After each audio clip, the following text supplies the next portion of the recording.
من کان عدوا سوچ دشمن دی جبرئیل فهو کافر نسله کافر دی دوی میس پروانه شته د دشمنی باندې درې موږ له zarar نه راکړي څلورم دا سړی د الله دشمن دی پنځم د اسلام کړي هغه بالکل د خپل گردن او غاړه نه ایستلې ده دا خو بیمانه د آیات دلیل به شي يهود او هغه انسانان چې هغه اسلام په سنت صحابه باندې اعتراض کوي شعار وافي شي او غیره دي دا ټول د ایمان نه خلاص دغه الله په تصریح کړي مقام کې فإنه سر وزداد ایره لپاره علت ذکر کړي الکه ولې ور باندې داخل کافر شو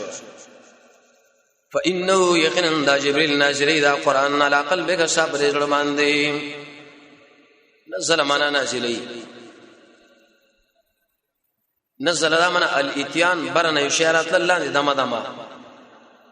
مخکې ویلې شي وو انزل ونزل کې یو خدا معنا ده چې الله بر دی ځکه قرآن کې ډېر آیتونه پرې معنی شته فطرت د انسان هم دا مني دویم دا خبر معلومه شو چې قرآن عظمت کی اشاره واسه دا برن الله را لګلې دریم عقیده د حلول معنی را دو منزل او هغه شی چې نازل شوی او چاله شی نازلېږي هغه جدای بعض خلکو دیو تحریف کړي وی اصل کې جبريل براو نو څنګه نزل نسبت الله وکړه الله بر دی او جبريل راولې او د پاسه قلب لفظ کې اشاره وشو دیلا چې محل د علم او د ایمان اغاز دویم نقطه به کې دا چې انسان به د قرآن باندې زړه خوځي ګوره څه مطلب زړه ورته متوجي کوي چې د خپل الفاظ باندې یادي لکه دا مسلک د حسن بصري عبد الله ابن عباس علي ابن ابي طالب شیخ الاسلام ابن قیم چې اصل الفاظ وای ګوره اجرم به کې به نشته د علا په حرف کې اشاره ور دیلا چې قرآن بالکل د نبی صلی الله علیه وسلم په دې ځړې احاطه کړی دا هیڅ کمی ځای ته بګشته دی رد په هغه شی او حافظ معنی شنه دا کم کتاب دی سلويخ پاره دی الله بل ذکر امام غایب سره مخکې ویل شو دی آیات کې امنو کما امن الناس چې دی خلکو حقیقت بیان شو باذن الله د الله په امر اذن دوه قسم یو تشریعي بل تکوینی تشریعي دا معنی چې الله امر کړیو دی په کې دلو کار بکیږي والله لا اخواکی تکوینی الله امر کړی کې دې شاشه وشي ونش دی مقام کې دواړه مراد دي مصدقاً سره جواب د سوال کې دې چې دا جبريل بخپل ډیر ښه ملکی ځکه دا د نبی صلی الله علیه وسلم وزیر دی بر اسمان کې لاندې ابوبکر او عمر رضی الله عنهما قرآن کې باندې نقصان دي يهود خو مليان دي دوی چې بری قرآن باندې اعتراض کینو جبريل په واقع نفس امر کې درست ملک لیکن نقصان بری کتاب کې نه تصدیق کون کې الله وی لماذا سبحان هذا چې مخې دی قرآن نه دی څومره صحیفه او کتابونه دا ټول تصدیق کړي تصدیق څنګه کړي یو قولونه مو ذکر کړي خاص کر امام بیزاوی قرآن مونږ لدا وایي چې مخکې ټول کتابونو باندې به اجمالی ایمان لري اما تفسیری چې مکلف ہے قرآن باندې دویم کتابونو کې زیر راغله او د دې کتاب چې د اخر زمانی کتاب راځي قرآن په اخر نبی باندې راځي محمد صلی الله علیه وسلم زیر چې بچاور کې ورا شو تصدیق دینو دریم قول علماء ذکر کړي چې دغه مضمون یو شی دی هغه توحید او دام توحید دیو جن مولا قاری سے شریف اکبر لسم نمبر صفحه شریعه طحاویہ سنور اتیا شیخ الاسلام ابن قیم مدارج السالکین دریم جلد کی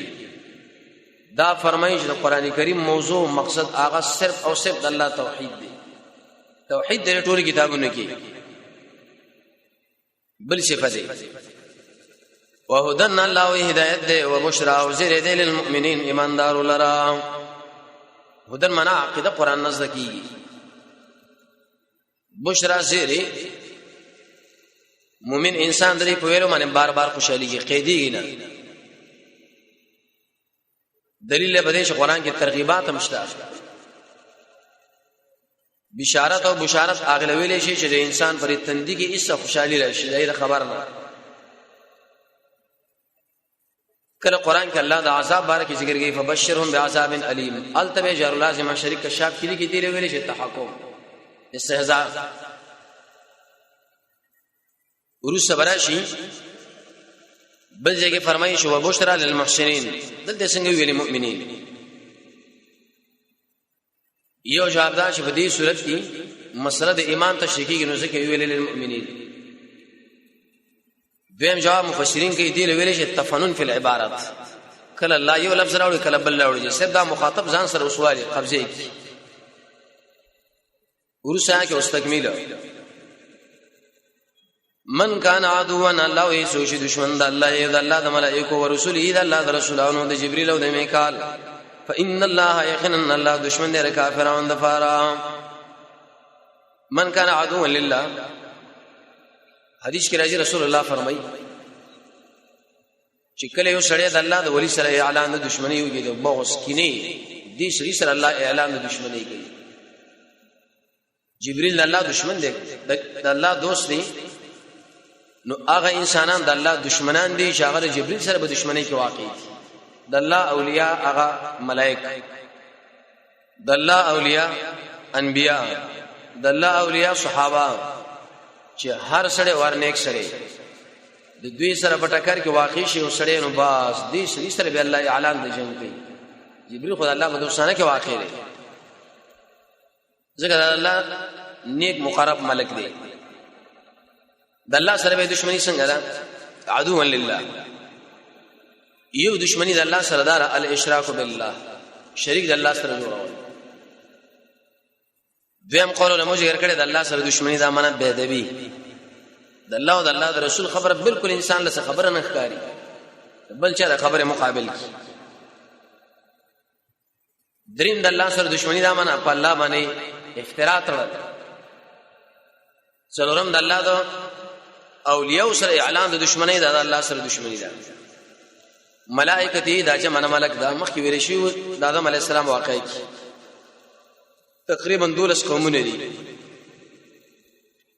د یو قوم شمیر دومره دی لکه زمکه کې خاور او ذرات انور بسمري ورسولي د الله د رسولانو سره او د جبرئیل او میکائیل سره دا دواړه ولې ذکر کړو یو وجدار شي بحث پم دي دواړو کې ځکه دې مقام کې ذکر کې دا نه راځي دا بل راځي.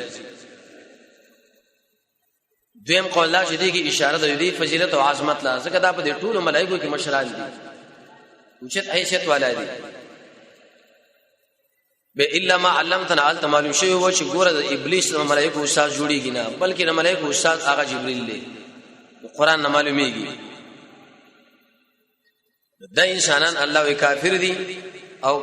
الله اعلان د کافرانو سره دښمنی کوي. ورسره کې اوس ترغیب قرآن لا حاصل بدای به در رسولانو سره دښمنی سره ویل شي. یو ځمانه د انکار د تکذیب د دین نه انکار جبرئیل سره دښمنی دا منو ملائکه سره کنزل کول دویلا. دویم د الله لوري نه غنل. دریم دوی سره کینه ساتل. ولقد انزلنا يقينا نازل کړي مونږ له کتال رايتنا الله تعالی او کارا الیک لفظ کی رد روافض شیو باندې دی مقام کې دی آیات ربته مخ سره داري الته دو يهوديانو دشمنی ذکر کړ دی مقام کې الله او روافض ذکر کوي. شعر شاقد لري چې اصل کې دا قران علی راغلو رضی الله تعالی عنہ نبی صلی الله علیه وسلم به دعوا وکړه الله اننا الیک تعالی بأل تلویل فإنه نزله باب تفعیل دلته ویل انزلنا افعال. امام رازی وی دیو بل معنا باندې راځي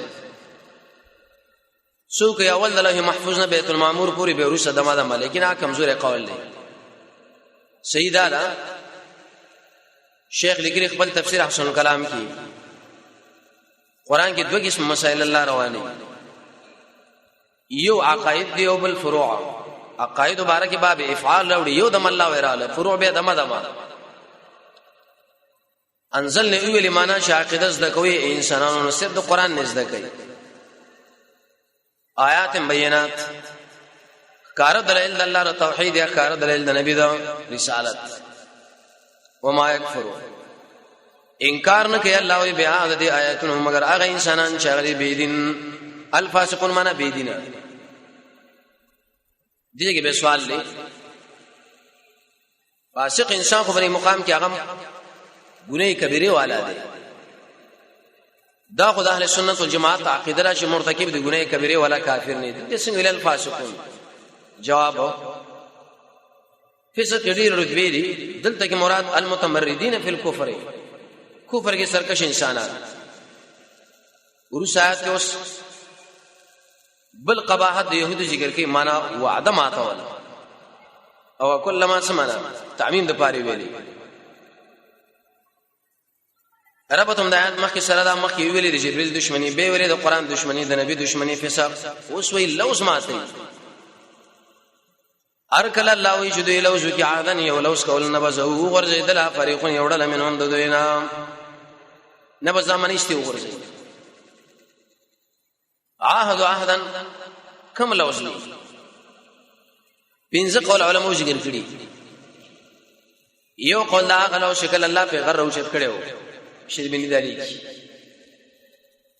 دویم قول الله سو مار ټول انبیاء کې چې دا وتا سو معنی دریم لوز په بار د محمد صلی الله علیه وسلم کې څلورم د الله د خوانه خاص لوز په بار د احکام شریعو کې او د نبی کې پنځم خپل مابین آیات دلیل په دې چې يهودو کې څلور طبقې دي بعض د انسانان دي چې دا اول نه اخره پورې ټول منلې د خوچت مؤمنان دي بعض د انسانان دي اول نه اخره پورې ټول رد کې دي ویل شي الفاسقون بعض د شری ظاهری ځان مسلمان کار کوي خو لیکن منځ کې ورانه کوي د جهل د وجنه او بعض د حسد د وجنه بل اکثرهم بلکې اکثر د انسانانو الله ولا یؤمنون بالکل ایمان نه لري کم لري اکثر نه لري معنا د ایتونه بدای قل ورته هوا من کان عدوا سوشي دشمن د جبرئیل دا سره کافر دی ولی کافر دی فانه یقینا دا جبرئیل نازلی دا قران علی قلبک صابر زړمان دی باذن الله اذا الله فامر مصدقا تصدقون کې دي دا کتابونو چې مخې دنه دي وهدن الله وهدایت دی وبشرى للمؤمنین زیر دې د پاره د ایماندارو من کان عدوا الله سوج دشمن د الله یو د الله د ملائکو د الله د رسولانو وجبريل او د جبريل علیه السلام او د میکال فان الله یقینا الله تعالی دشمن د کافرانو دی ولقد انزلنا یقینا نازل کړي مونږ ته آیاتونه کار د الله د توحید انکار نه کوي بیا د دې آیاتونو الا الفاسقون مگر هغه انسانان چې متمرد سرکش بری کفر کوي ارکلا چې لوزو کې الله یاهدن یو لفظ نبذو به وغرزي فريق یوړل منهم دوینا بل اکثرهم بلکې اکثر دي يهود الله ولا يؤمنون شرط ایمان نه وروړي په ایمان شرعي باندې